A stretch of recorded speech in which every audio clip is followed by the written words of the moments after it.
Hello,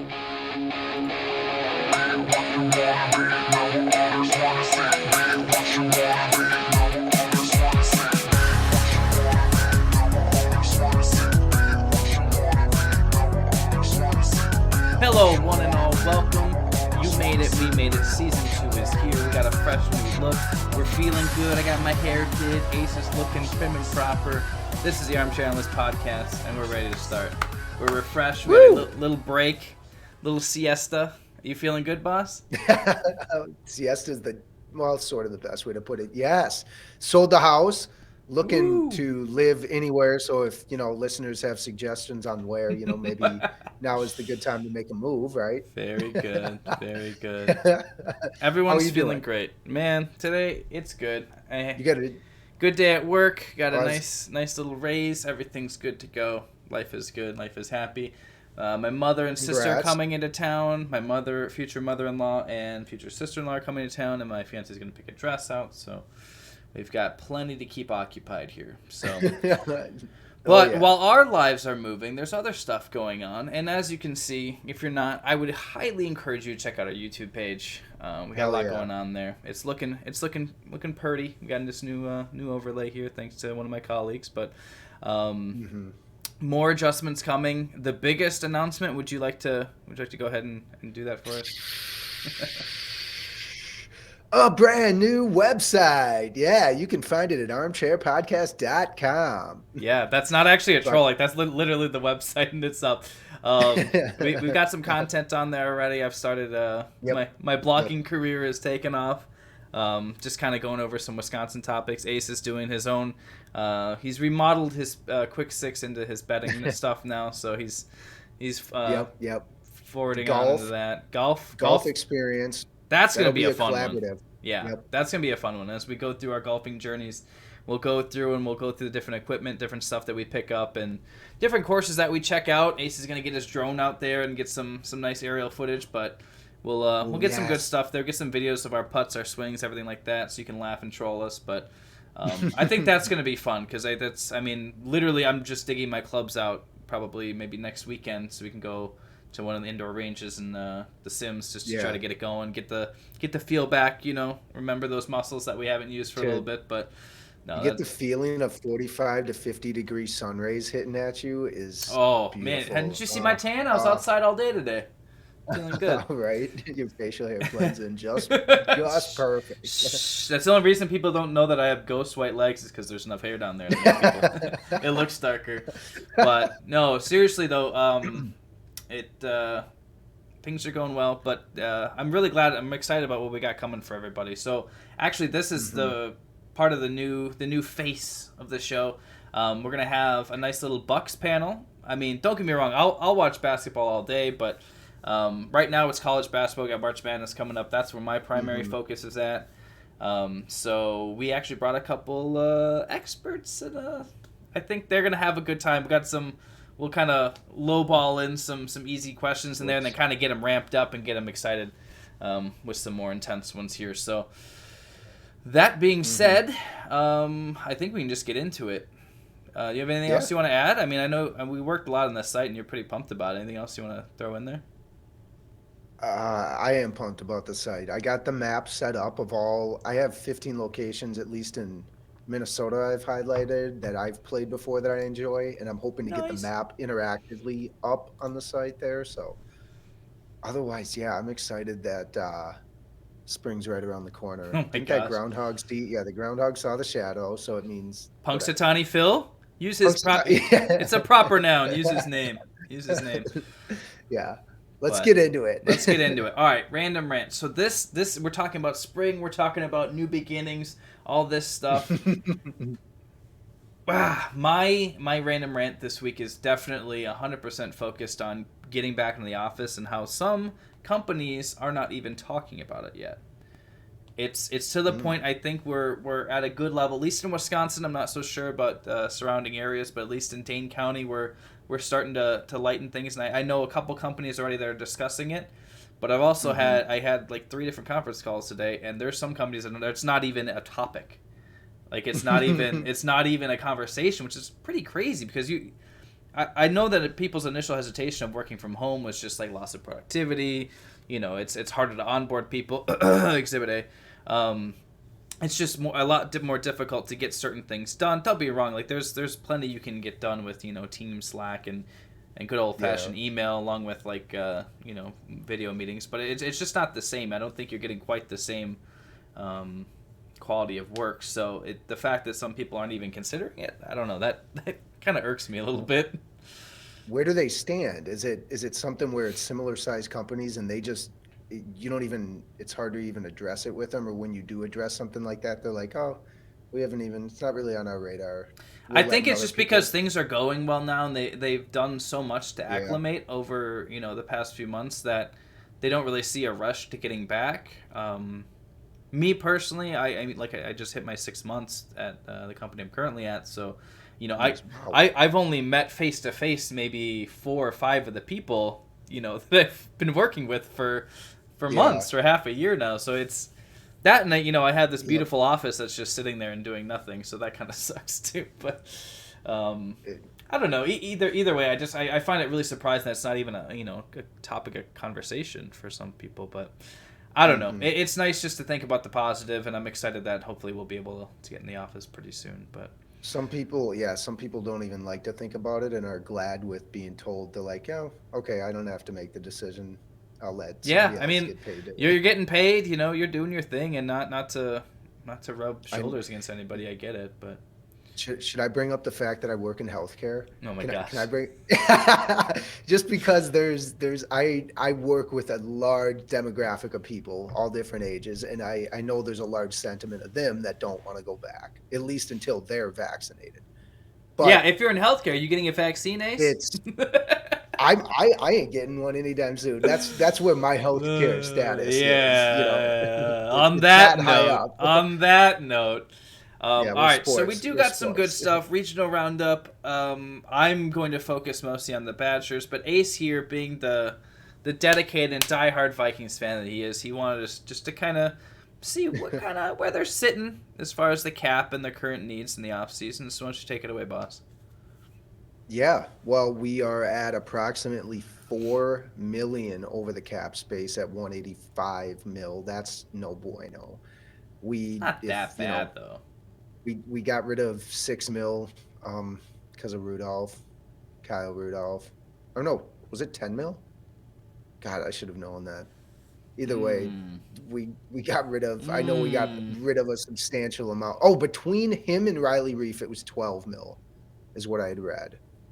However, I kind of wanted to sway this more into like sort of a draft segue, because I think our biggest needs, like ultimately, our biggest needs are offensive line and defensive line, and any defensive player we can grab. Anybody, literally anybody that's available. I want best available. haven't played in the NFL in 10 years. Done. Sign him. No. Get him on board. Best available draft pick up until the first. I don't know how many picks we have. 40% of the picks. I want best available draft pick on the defensive side. I don't care how they structure it. And go. Here's my point. My point is go through free agency if you want to pick up a handful of tackles, right guards. I think we got continuity at center, and I think we got Brian O'Neill, a couple guys on the line that are going to be there. But we obviously are going to have to replace Riley Reef. They're expecting stuff out of the tight ends, the wide receivers, Thielen and, Jefferson. Are we satisfied with them? I think so. So I'm really hoping, like I said, defensive side, here's the one caveat. This is the one thing I don't like that I found out too late in the game. Zimmer has been hiring his freaking bromance, his entourage, basically. That's what coaches do, dude. They bring their people that they're comfortable with. But it's not working in for sure our defense isn't. I do not like, I don't know. And same with the offense to some degree. We are not seeing adjustments on offense near as much as we should. And maybe, I don't know, there's a lot of blame to go around when you say something like that. So I'm just hoping the point is, I think March 9th is the deadline for franchise tags. So there's going to be a lot more players cut here as they try to free up space to make those decisions. They've only just begun, man. Yeah, They've it's only gonna get. it, They've only just we talked begun. about Black Monday with all those coaches getting fired, but like this is like the There's doldrums of free agency where technically the new league year hasn't started yet, but you've already got all of these leaks of all these different players, all these teams making all these deals, and it's what the players that are getting released. I mean, like I think a Yep, few big yep. decisions have been made so far, but like as far as like gutting the roster, you've maybe made move 5 of like 20 so far. Like there's a long way to go. A lot of decisions to be made. Uh, Contracts to be restructured to try to get people under the cap. You yep. have to make Eh, room for maybe even a possible free agent signing. If something comes to you, if someone says like J.J. Watt all of a sudden, hey, I want to go to play in AZ, you got to make that work. I mean, so Speaking of that, I wasn't gonna bring it up, but Kyle I mean it's Kyle there. Van Noy. Kyle Van Noy just signed a huge 4-year deal with the Dolphins, gets dropped. But I think by him coming out and saying he was more or less released, it diminished all trade value that the Dolphins potentially had. Well, Either no, so no, the point they is said that they somebody were going to leaked. release if they couldn't trade him, though. Like that's the thing. It's like if you want him, you can come Oh, get him. Yeah. So I mean, okay. that's one of the Okay. that's So one of the intricacies of free agency, and then you got to make everyone's all crazy, like, oh, we don't want any. What do they call it? Not collusion. so What's their term for it? They have a term yeah, for it. They have like a technical another technical term for it, but colluding. Okay. yeah, but as far as the Packers are concerned, I mean, obviously everyone in Wisconsin wanted them to win the J.J. Watt sweepstakes. That didn't happen.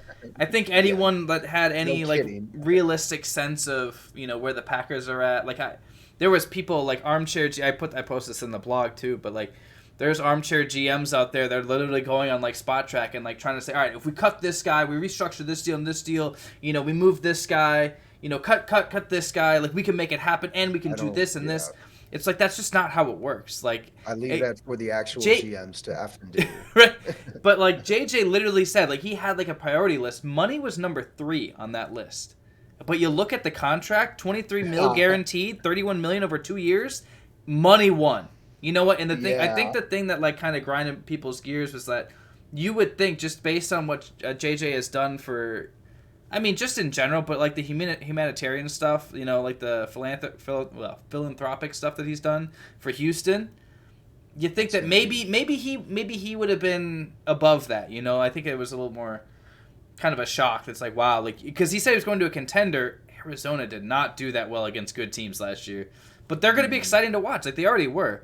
Murray Hopkins, like that's already a dynamic combo. I mean, even with the Hail Murray happening, like They need even to. before that, they were exciting to watch. So They need to figure out that offense though. That was kind of odd to watch at times. yeah, Murray it was like scrambling either they around. were unstoppable and they're putting up 30 plus, or they just couldn't get anything going. But Yeah. I feel like a lot of teams are like that though. But as far as the Packers Hmm. are concerned, getting back to the original topic, you digressive little. Um, Yeah. Sorry. I don't really see a scenario where we're able to actually make any impact in free agency and also retain the players that have performed well. Lindsley obviously is a big name. Robert Tunyon's a big name.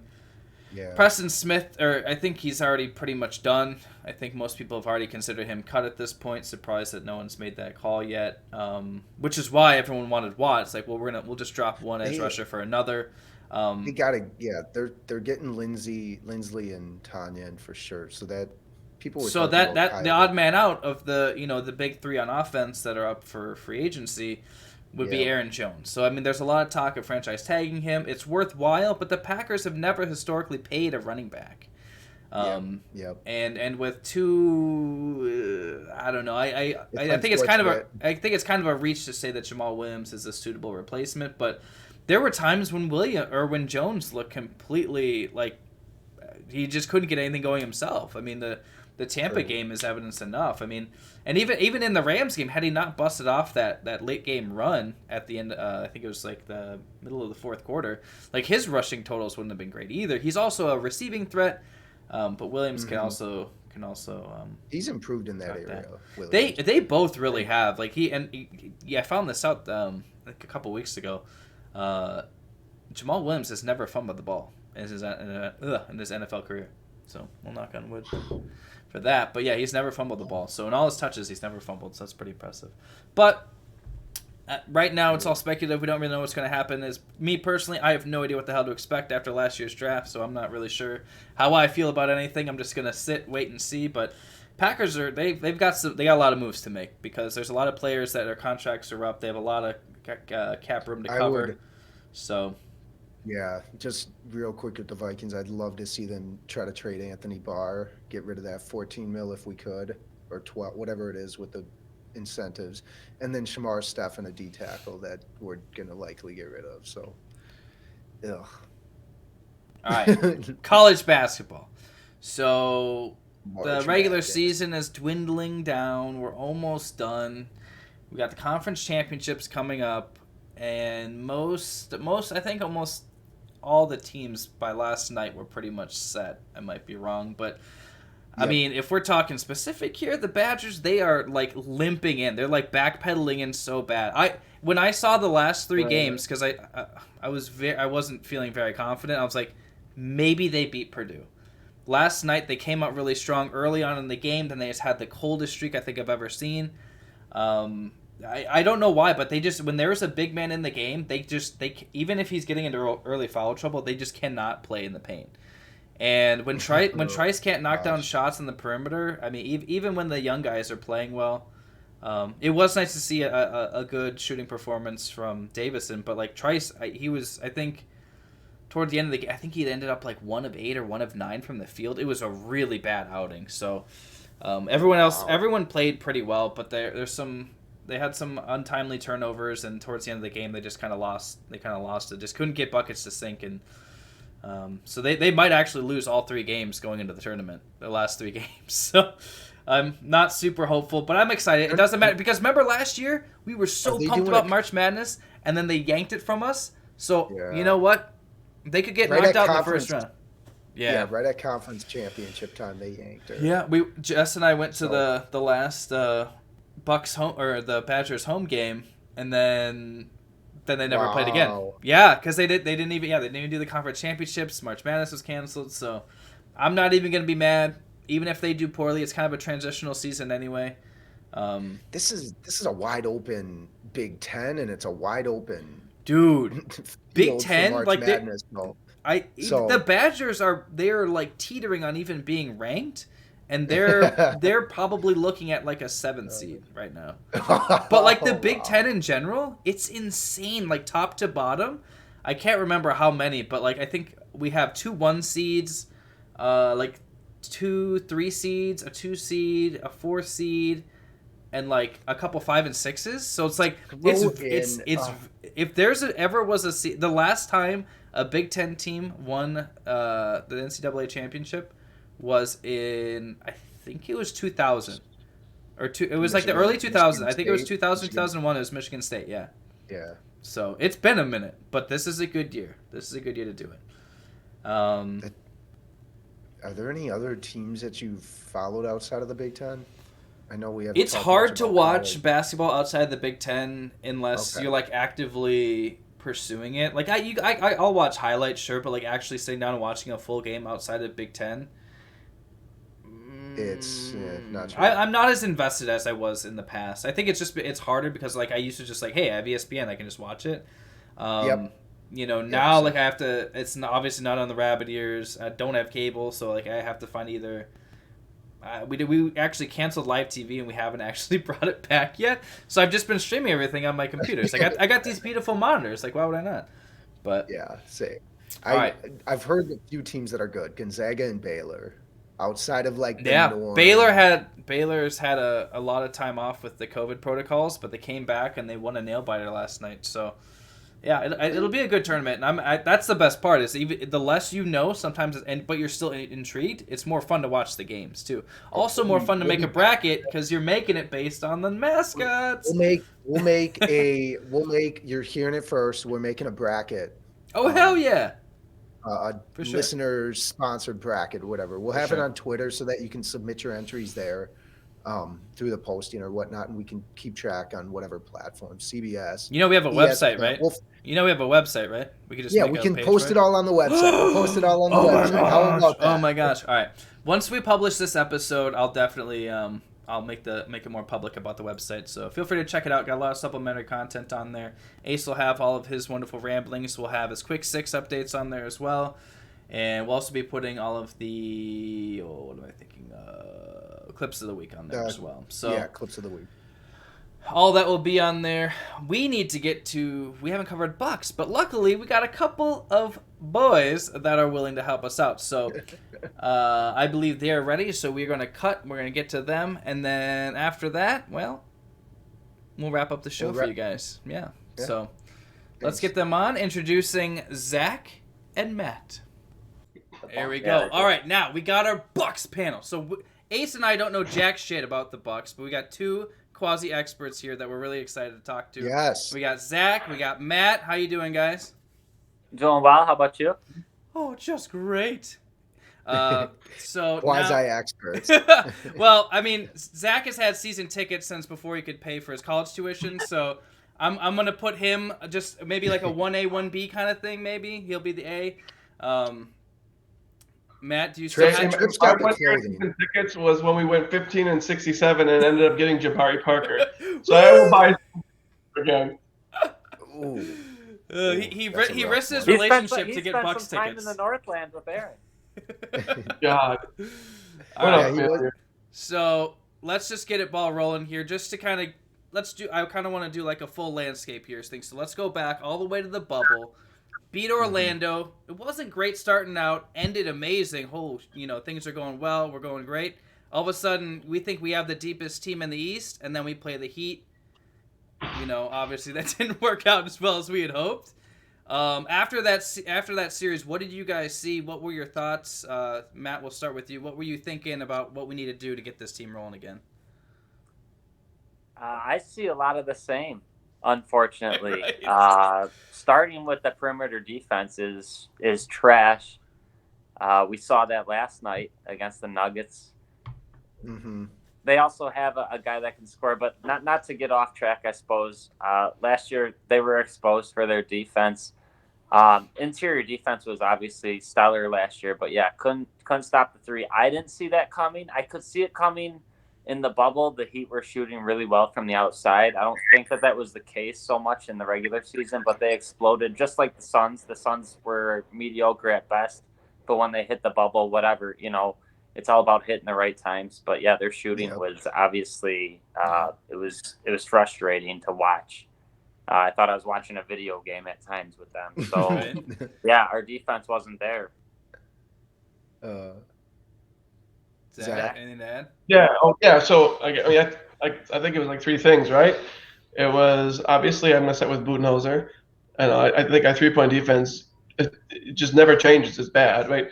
I think a lot of that starts like the pick and roll defense is, as you saw yesterday with like Nicola and Murray. We literally have no excuse, like nothing for it, right, at all whatsoever.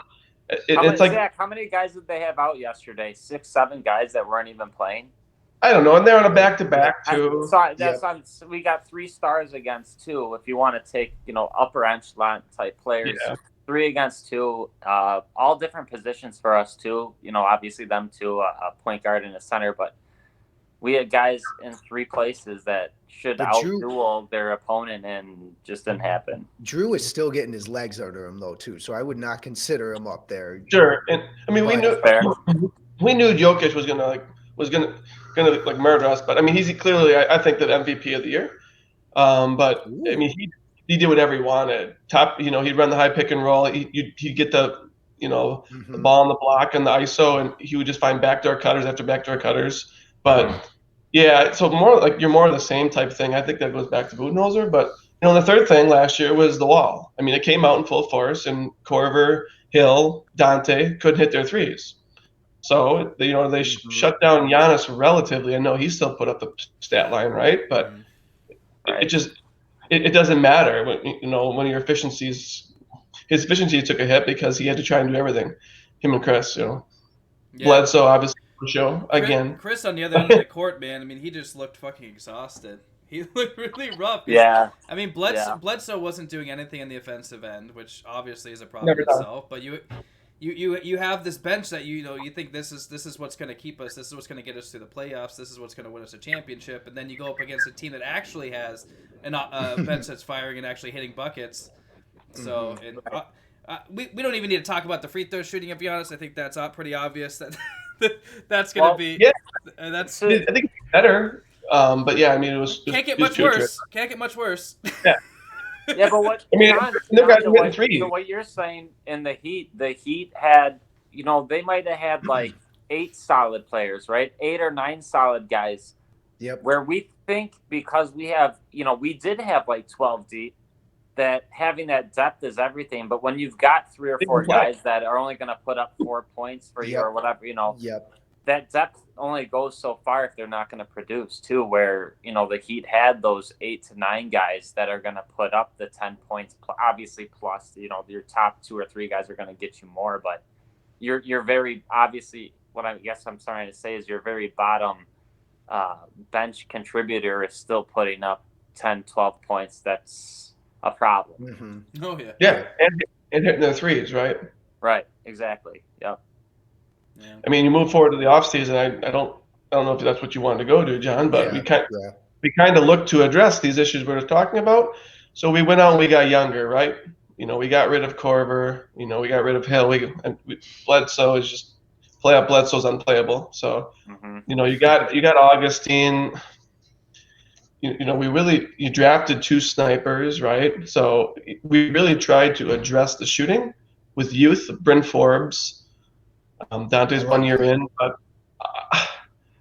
I don't think it's enough to get past the net. So, just my thoughts. Is last year's team worse than this year's team? Do you think they're comparable? Do you think one's better than the other?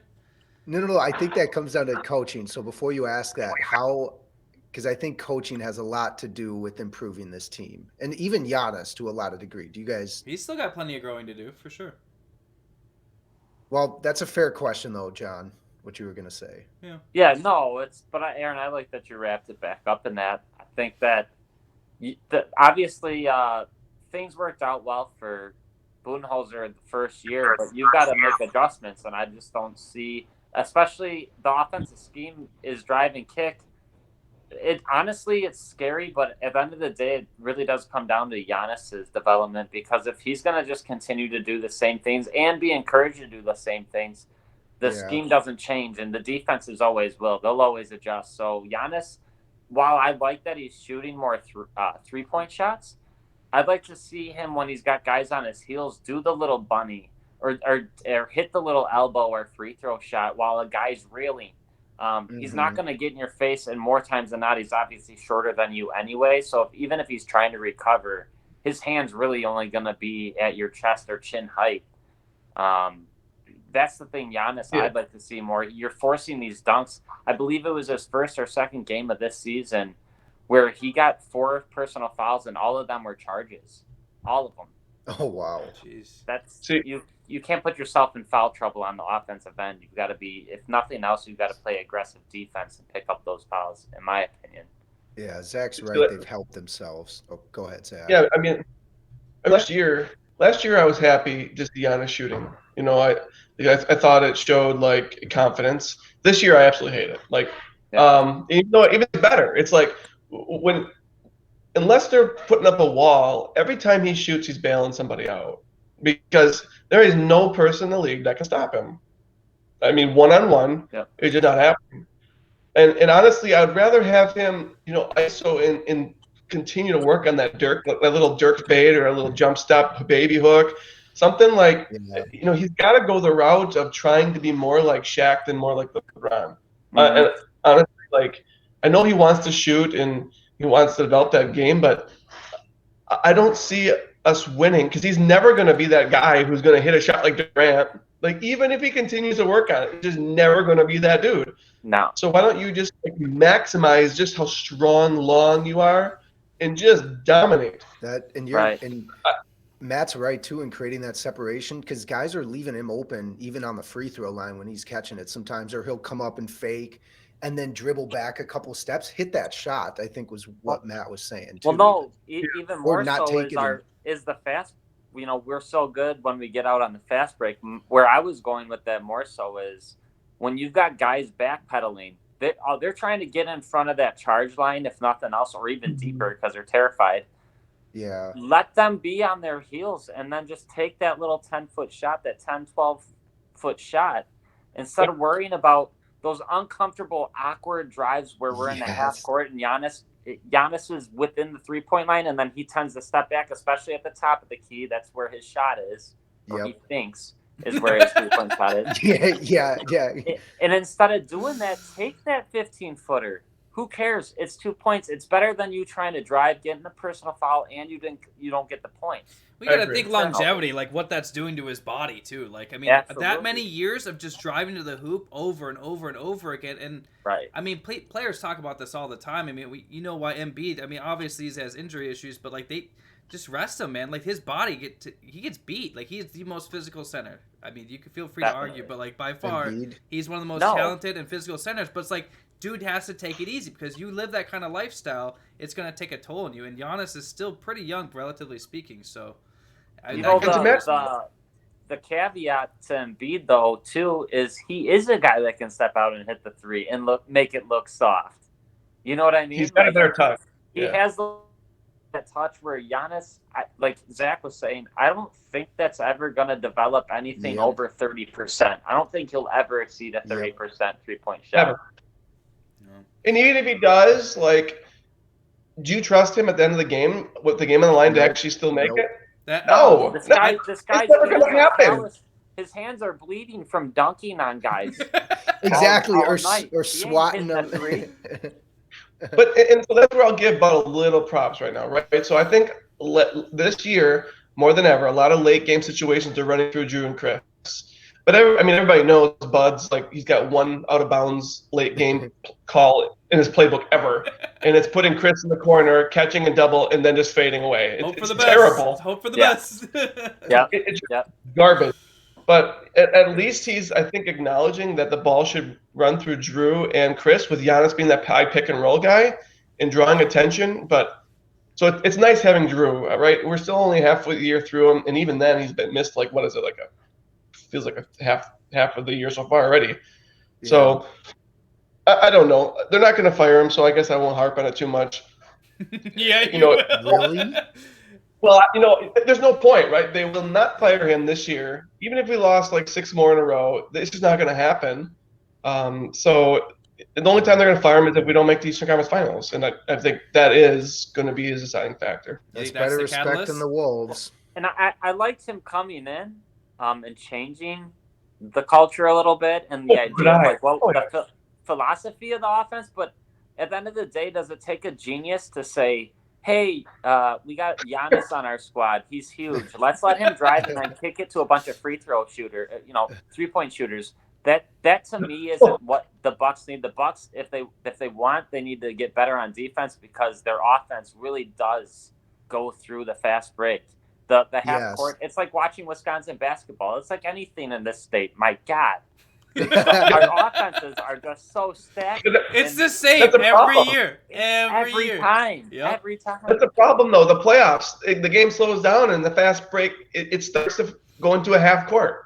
Yeah. And then, like you said, Matt, you get to the point where Giannis gets top of the key and they sag off 6 feet, and then he drives with them waiting, setting up a ball, kicking to his shooters, and can they knock it down?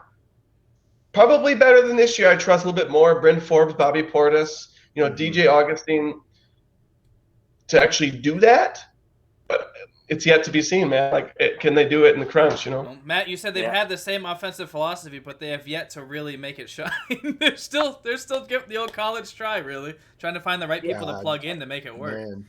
And does size bother any of you? I mean, we definitely got smaller at the guard position as well. We did. We had Hill, who is a point guard, but he's 6'3", 6'4" for a point guard. He's pretty tall, 6'2" maybe at the low end, but depending on his shoes, yeah. DJ Augustine, Forbes, these are small guys that I feel like they match up well on the offensive side, but when it comes down to the other end of the floor, the side of the floor we're talking about that we need to emphasize, is that enough? I feel like I feel like when you essentially swap Drew Holiday and Eric Bledsoe, are you getting that much more? I would hope so in the playoffs, of course, because Eric Bledsoe pisses his shorts every time, in the play. This guy's probably scoring under 10, maybe even under 8. Yeah. That bothers me. But on the defensive end, when you break it down, like this guy's averaging 1.4 steals per game versus 1 steal per game.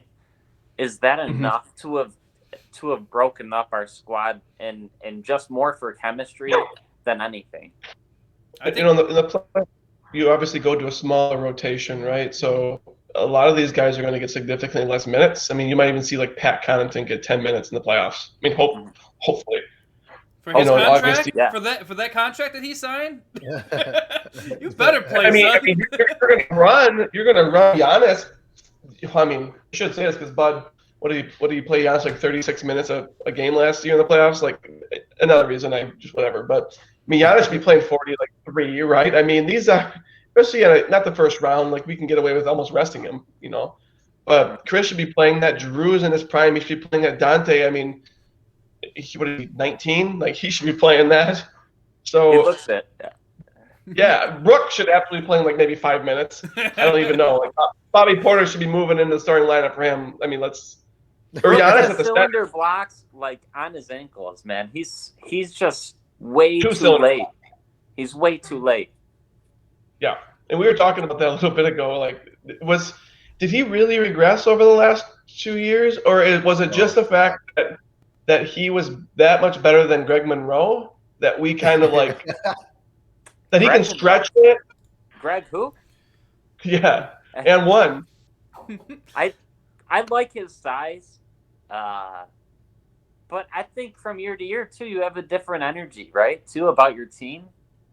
Not to go off base, but we saw that with our homeland Packers too. Like there was just a different energy, even though we were in the same place, just like the Bucks, we were still in the same position of the 2 previous years.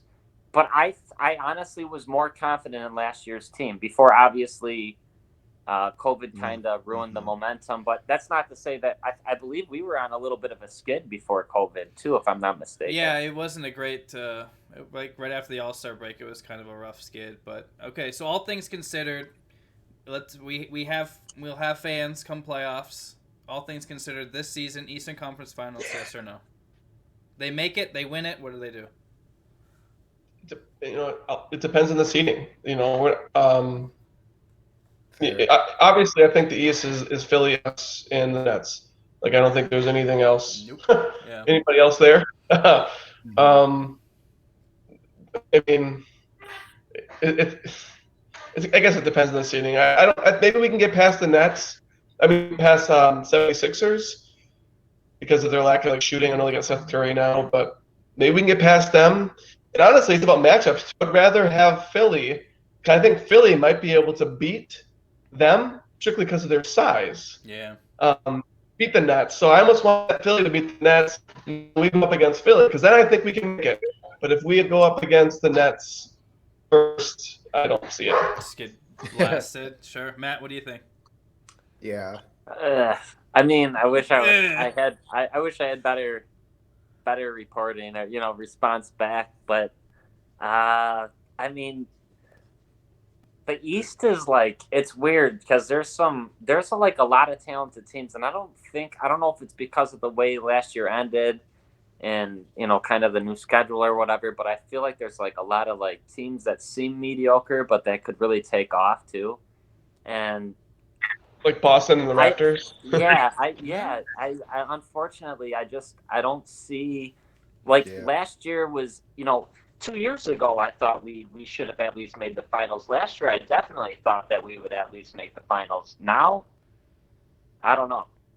Yeah. Well, luckily we still have a bit of time to get things sorted. So I'm definitely want to check back with you guys. I want to check back with you guys. Once they get the first seed locked up, we'll check back with y'all, the haters. Sounds good. Yeah, right. Look at that. Matt didn't even want to talk more Bucks. He's so pissed off. I think it's the Nets. If you guys caught that. I don't know if you guys caught it or not. What? Curry? Right. Did Curry? Matt's got a puppy named Curry, Zach. No, the response. What was the last question? No, I was just asking. I was just saying I want to check up with you guys once they lock in that number 1 seed. You haters. No, I'm so dude. Wisconsin sports have desensitized me to the point where I'm just so nihilistic and just numb. It's like I will go in now just expecting like the least amount of production and effort put forth, and anything better is going to make me excited. Stop. It's an improvement. Stop. Dude, I am scarred. Here's the good news: is we have Giannis for 5 years, so we should rejoice. We do. I think Yeah. Drew's going to sign an extension in the next day or so, hopefully. So we're gonna have years. We're gonna have years of trying this. The optimist, and hey, we're gonna keep trying. That's what we do. Yeah, We'll never win, but we are gonna try our damnedest, right? That's Wisconsin proud, baby. Hey, better than the Wolves. but the problem is we can't build a super. Like our team is considered somewhat of a super team, but when you By don't whom? have By whom? No, and Well, that one, buddy. with Middleton, no, and that's the problem. When we got Holiday, that's what everyone was talking. Like, oh, they're trying to keep Johnson saying. I'm going, Holiday, that's not enough. No, it's not enough. That's slightly more than just a lateral move from until the Let's playoffs. hope. if I get proved wrong in the playoffs, I'll eat crow I want. But all right, we gotta wrap up. Appreciate you guys. We'll definitely check back in. Matt, the Wolfman, the Twitter legend. You want to do some? You want to do some shameless self plug? No, I'm cool. Well, it doesn't matter. We're gonna share the Twitter legend. Thank you guys both. We appreciate it. Have a great night.